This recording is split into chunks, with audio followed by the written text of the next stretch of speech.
अलिफ, अलिफ से अंगूर। अलिफ मद्दा से आग। बे, बे से बारहसिंगा। पे से पंखा। ते से तरबूज। टे से टमाटर। से समर। जीम से जोकर।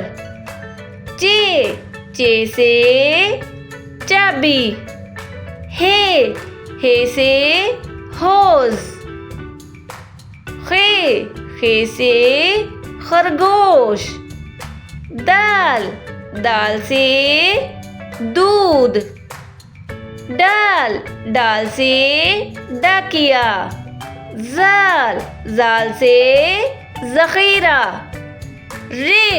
रे से रेलगाड़ी। प्यारे बच्चों, अड़े से कोई लफ्ज़ शुरू नहीं होता, अलबत्ता अड़े कुछ अल्फाज में इस्तेमाल होता है, जैसा कि आड़ू। जे से ज़ुबान। ये से यालाबारी। सीन से साइकिल। शीन से शाहीन। स्वाद से सोराही। ज़्वाद से ज़ईफ़। तोए से तालिब इल्म। ज़ोए से ज़रूफ़।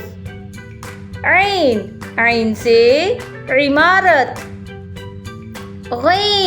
गैन से गुलेल। फे से फुटबॉल।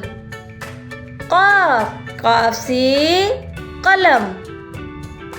काफ से कबूतर। गाफ से गुलाब। लाम से लिफाफा। मीम से मछली। नून से नलका। वाव से वैगन। हे से हाथ। प्यारे बच्चों, हमज़ा से कोई लफ्ज़ शुरू नहीं होता, अलबत्ता कुछ अल्फाज में हमज़ा इस्तेमाल होता है, जैसा कि चाय। ये से यूनान।